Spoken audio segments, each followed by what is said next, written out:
Good morning everyone. इस video में जवाहर नवोदय विद्यालय प्रवेश परीक्षा 2026 में पूछे गए सभी प्रश्नों का सॉल्यूशन करवाया गया है। तो आइए क्वेश्चन को देखते हैं।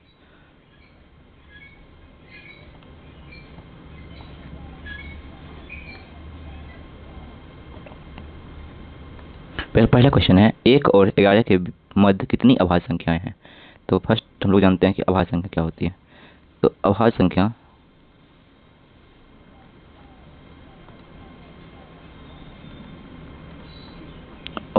क्या होती है।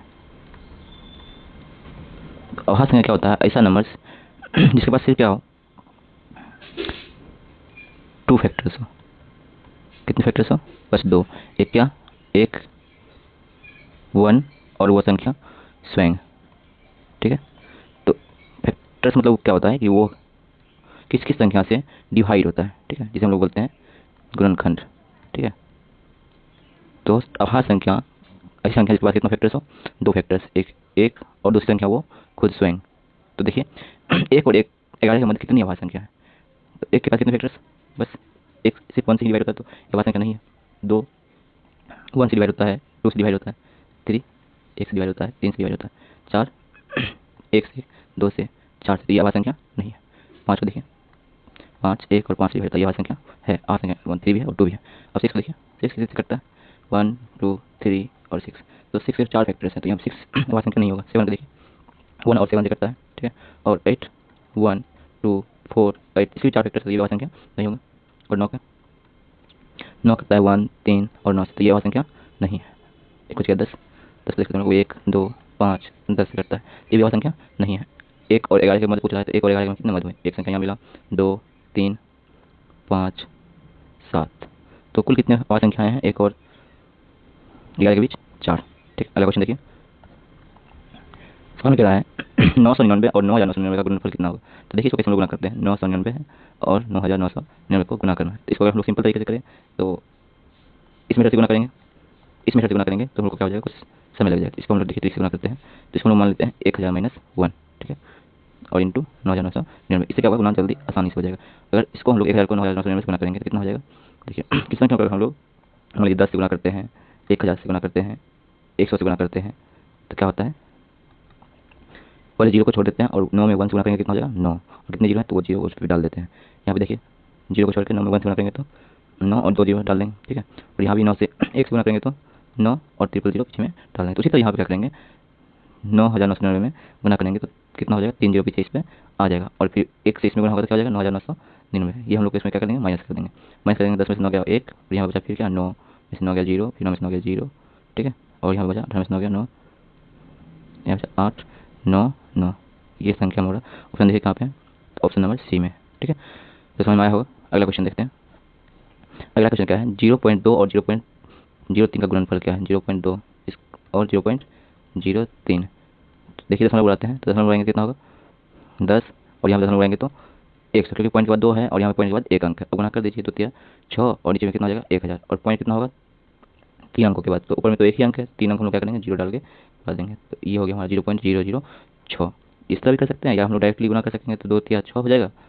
ठीक है, और यहाँ पे एक पॉइंट पॉइंट के बाद 1 अंक है और पॉइंट के बाद यहाँ पे 2 अंक है, तो 2 1 3 अंक, इस तरह भी हम लोग डायरेक्ट कर से डिवाइड होता है। फिर उसके बाद 8 से डिवाइड 64 के सभी गुणनफलों का योग, 64 के सभी गुणनखंडों का योगफल है। तो 64 का गुणनफल देखिए, इससे पहले हम लोग सवाल में देखे थे गुणनखंड क्या होता है। तो गुणनखंड होता है कि वो संख्या किस किस से डिवाइड होता है, वही उसका क्या होता है, गुणनखंड होता है। 64 किस किस से करता है, 1 से करता है, 2 से करता है, 4 से करता है, 8 से करता है। ठीक है, उसके बाद 16 से करता है, इसके बाद 32 से करता है। ठीक है, इसके बाद 64 से करता है। तो यानी 64 जो होता है इतनी संख्याओं से करता है, यही 64 का क्या है, यही 64 का गुणनखंड। ठीक है, अब पूछ रहा है इसमें इसका सभी का जोड़ पूछ रहा है, सबको जोड़ कर दीजिए तो क्या हो जाएगा, 32 8 40, 16 4 20, 40 20 60, 32 8 40, ये दोनों तो जोड़ दिए 40, 16 4 20, 40 20 60, 60 64 है, तो 64 60 कितना हो जाएगा, 4 6 12 12 3 2 1 3 127 हो जाएगा टोटल। ठीक है, अगला सवाल देखिए। 20 और 30 का सार गुणन पूछा है। सार गुणन क्या होता है? Common common factors.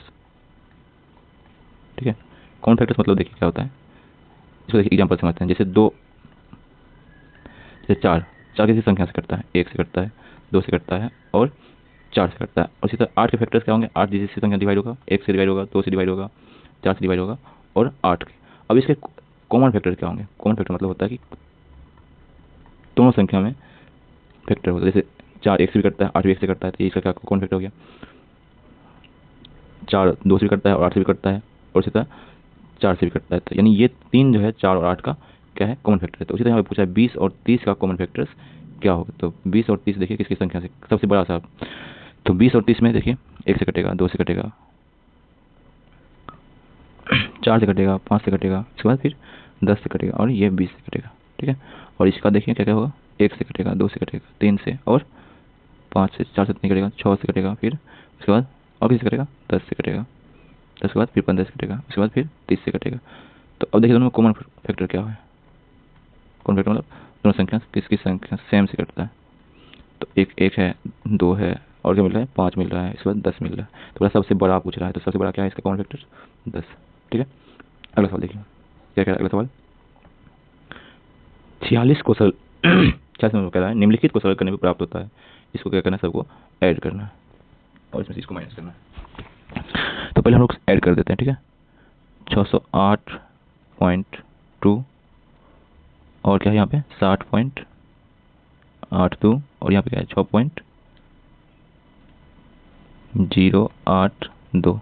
सबको जोड़ दीजिए। 2 8 2 10, 8 2 10 से 11, 8 6 14 1 15, 6 1 7, 6 7 75। ठीक है, और इसमें हम लोग माइनस कर देंगे 0.6082। ठीक है, तो 10 में से 2 गया 8, इसको हम लोग, और यहाँ बचा क्या? 11 में से 8 गया 3, यहाँ पे बचा 9, यहाँ पे बचा कितना? 10 में से 6 गया 4, यहाँ पे बचा 4, 674.4938। ऑप्शन नंबर क्या हो जाएगा? बी हो जाएगा। आगे क्वेश्चन देखिए क्या कह रहा है। इसको गुना करने पे कितना होगा? तो देखिए हम लोग इससे पहले सवाल में देख लेते हैं क्या कि हम डायरेक्टली भी इसको गुना कर सकते हैं। मान लीजिए पॉइंट छोड़ देते हैं, एक एक एक गुना कितना हो जाएगा? 1, और सभी में एक एक पॉइंट है तो 3 पॉइंट यानी 3 अंकों के बाद क्या हो जाएगा? दशमलव हो जाएगा। ठीक है, तो 0.001 ये ऑप्शन हमारा हो जाएगा। अगला क्वेश्चन देखिए। अगला क्वेश्चन क्या है? इसके बराबर यानी इसको क्या करना है? हमको सॉल्व करना है। तो सॉल्व करते हैं। देखिए पहले हम लोग क्या करते हैं इसमें बोर्ड मास का रूल लगेगा। ठीक है, बोर्ड मास मतलब तो पहले बी से ब्रैकेट, ओ से ऑफ, डी से डिवाइड, एम से मल्टीपल, ए से एडिशन और एस से सब्ट्रैक्शन। तो पहले हम लोग क्या करना पड़ेगा? इसमें डिवाइड करना पड़ेगा। तो डिवाइड कर लिए, ये क्या हो जाएगा? पलट जाएगा और जैसा लिखा हुआ है जो टर्म उसको एज इट इज रख देंगे। तो ये कैंसिल हो जाएगा और ये भी कैंसिल हो जाएगा। तो 1 × 2 + 3/2। अब उसको मल्टीप्लाई करेंगे कितना होगा? 2 + 3/2 और ये क्या जाएगा? एलसीएम लेंगे तो 4/4 3 7/2। ऑप्शन नंबर हमारा सी सही हो जाएगा। अगला क्वेश्चन की ओर बढ़ते हैं। देखिए क्या है अगला क्वेश्चन। इसका दशमलव रूप क्या है? तो नीचे में कितने जीरो है? नीचे में 3 जीरो है, तो इसको प्लस पॉइंट में बदल दीजिए। 3 अंक के बाद दशमलव हो जाएगा, ऊपर में 3 अंक है भी। ठीक है, 0.999। अगला क्वेश्चन की ओर देखिए। इसको बस क्या करना है? भिन्न में बदलना है। तो 0.238, इसको पॉइंट उठाइए तो पॉइंट के बाद कितने अंक है? 3 अंक। तो 3 एक पे 3 जीरो हो जाएंगे। ठीक है, अब इसको काट दीजिए। 2 से कटेगा तो एक बार में 2 से 19 बार में कट जाएगा, इसके बाद 2 से 5 बार में, और ये अब किसी संख्या से नहीं कटेगा। तो यही इसका क्या हो जाएगा? 119/500।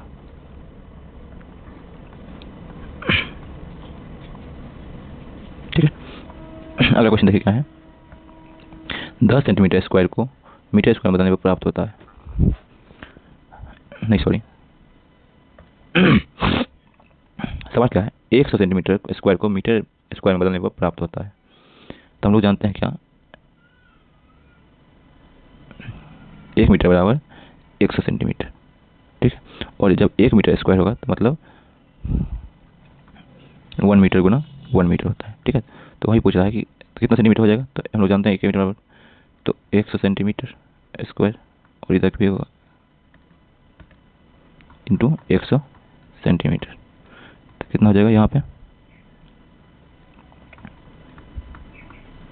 इतना सेंटीमीटर स्क्वायर, यानी 1 मीटर स्क्वायर बराबर इतना सेंटीमीटर स्क्वायर होता है। ठीक है, लेकिन हमको निकालना क्या है? 100 सेंटीमीटर क्या होगा?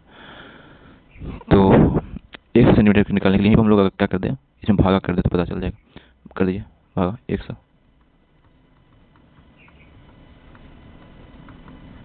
2 जीरो कैंसिल, तो क्या हो जाएगा यहाँ पे 0.001 मीटर स्क्वायर बराबर 1 सेंटीमीटर स्क्वायर। तो ऑप्शन नंबर क्या हो जाएगा हमारे लिए? प्रातः 10:45 पर चलती है और जयपुर शाम 3:30 बजे पहुंच जाती है। तो यात्रा में कुल कितना समय लगेगा? तो इसके लिए क्या करते हैं, 10:45 से पहले 12 बजे तक हम लोग टाइम का निकाल लेते हैं। तो कितना होगा इसमें निकालने के लिए? इसमें से हमको क्या कर दीजिए, 10:45 इसमें घटा दीजिए। ठीक है, तो कितना हो जाएगा? यहाँ पे घटेगा तो 10 में से 5 गया 5, यहाँ बचा 6 में से 4 गया तो नहीं, यहाँ पे बचा 1 और इधर बचा 11 घंटे, तो 1 यानी 1 घंटा 15 मिनट। ठीक है, और 12 बजे से 3 बजे तक कुल कितना समय लगेगा? 3:30 बजे तक में। तो हम लोग जानते हैं डायरेक्ट 3.5 घंटा लगेगा, इसमें जोड़ दीजिए तो 4 घंटा 45 मिनट। Option number B. अगला क्वेश्चन देखिए क्या है, दिए गए संख्या में लुप्त संख्या क्या होगा? तो पहले इसको हम लोग कैसे सॉल्व करते हैं, तो माइनस कर दीजिए, कितना हो जाएगा? 4 12 8 16 1 17, इसमें माइनस कीजिए तो 2 2 2 5 8। ठीक है, बराबर क्या है? डैश गुना 86। तो 86 बराबर इस साइड लाइएगा तो क्या हो जाएगा, ये डिवाइड में आ जाएगा। ठीक है, इसको हम लोग डिवाइड करेंगे कितना आ जाएगा, इसको हम लोग डिवाइड करेंगे तो 677 आएगा। ठीक है, अब डिवाइड करिएगा। अगला क्वेश्चन देखिए क्या है, एक डिब्बे में 500 अंडे थे, उसका इतना भाग क्या हो गया? टूटा हुआ निकला, और इतना भाग मेहमानों के लिए रखना है। उपयोग की जा सकने वाली अंडों की संख्या कितना है? तो 500 में कितना भाग अंडा टूटा हुआ था?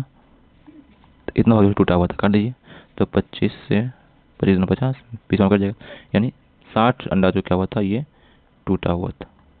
ठीक है, और मेहमानों के लिए कितना रखना था कुल का? तो कुल 500 है, 500 का 1/5 मेहमान के लिए भी रखना है, तो 100, यानी ये जो हो गया हमारा क्या हो गया, ये मेहमान के लिए हो गया।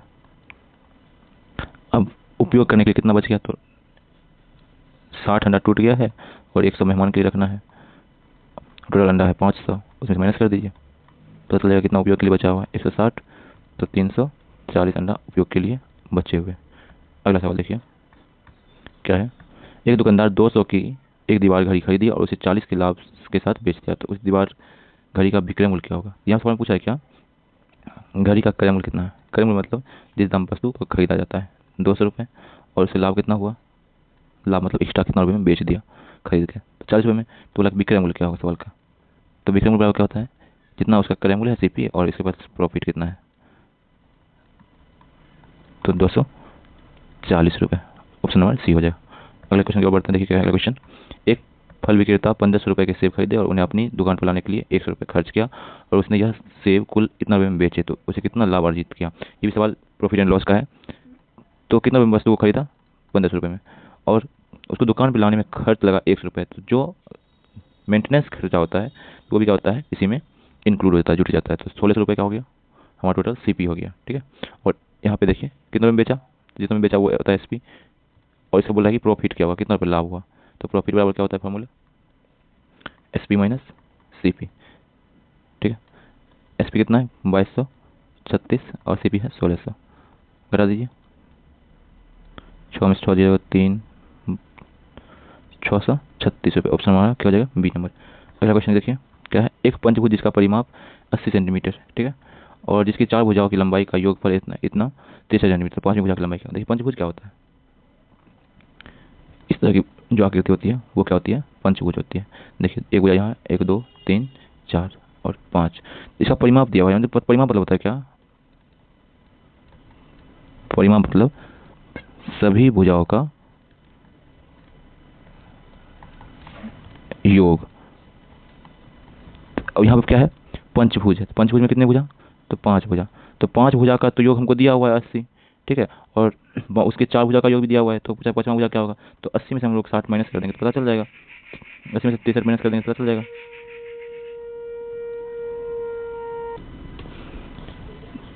तो इसका ऑप्शन कितना हो जाएगा, 17। अगला क्वेश्चन देखिए, एक संपूर्ण कोण बराबर होता है, तो एक समकोण के, 3 समकोण के, 2 समकोण के या 4 समकोण के। तो ये हम लोग एक चैप्टर है एंगल्स एंड इट्स टाइप्स, कौन और उसके प्रकार। ठीक है, ये आपको मेरे चैनल पे वीडियो मिल जाएगा, जो देख लीजिएगा। उसमें क्या है, संपूर्ण कर्ण क्या होता है। तो संपूर्ण कोण क्या होता है, उसमें होता है क्या, 360 डिग्री के कोण को क्या कहते हैं, संपूर्ण कोण कहते हैं। ठीक है, तो संपूर्ण कोण बराबर क्या होता है, कितने समकोण होते हैं, तो समकोण बराबर होता है 90 डिग्री। ठीक है, तो 360 में कितने 90 होंगे, तो 4 समकोण होंगे। ठीक है, अगला सवाल देखिएगा फिर है, ये ग्राफ वाला सवाल है। 115 परिवारों के सर्वे में अंकित किया गया कि प्रत्येक परिवार में कितने बच्चे हैं। इन आंकड़ों को दंड ग्राफ द्वारा दर्शाया गया है। दंड ग्राफ से उन परिवारों की संख्या जिनमें कोई बच्चा नहीं है। तो देखिए, पहले हम लोग देखते हैं कैसे। देखिए, ये जो है, ये इसमें दिया हुआ है बच्चों की संख्या। ठीक है, ये पूरा साइड जो है बच्चों की संख्या 1 2 3 4, और ये परिवारों की संख्या है। तो मतलब 5 परिवारों में है जो है 4 बच्चा है। ठीक है, और अगला देखिए क्या है, अगला है 20 परिवारों में जो है सिर्फ 1 बच्चा है।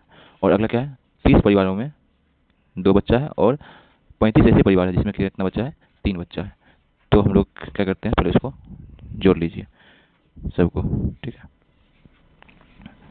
तो 35 30 और 20 और 5, तो जोड़ेंगे कितना होगा, 5 5 10, 3 3 6 2 8 1 9, और टोटल कितना परिवार था, 115। तो 115 में से 90 घटा दीजिए, पता चल जाएगा कितने परिवार में बच्चे नहीं हैं।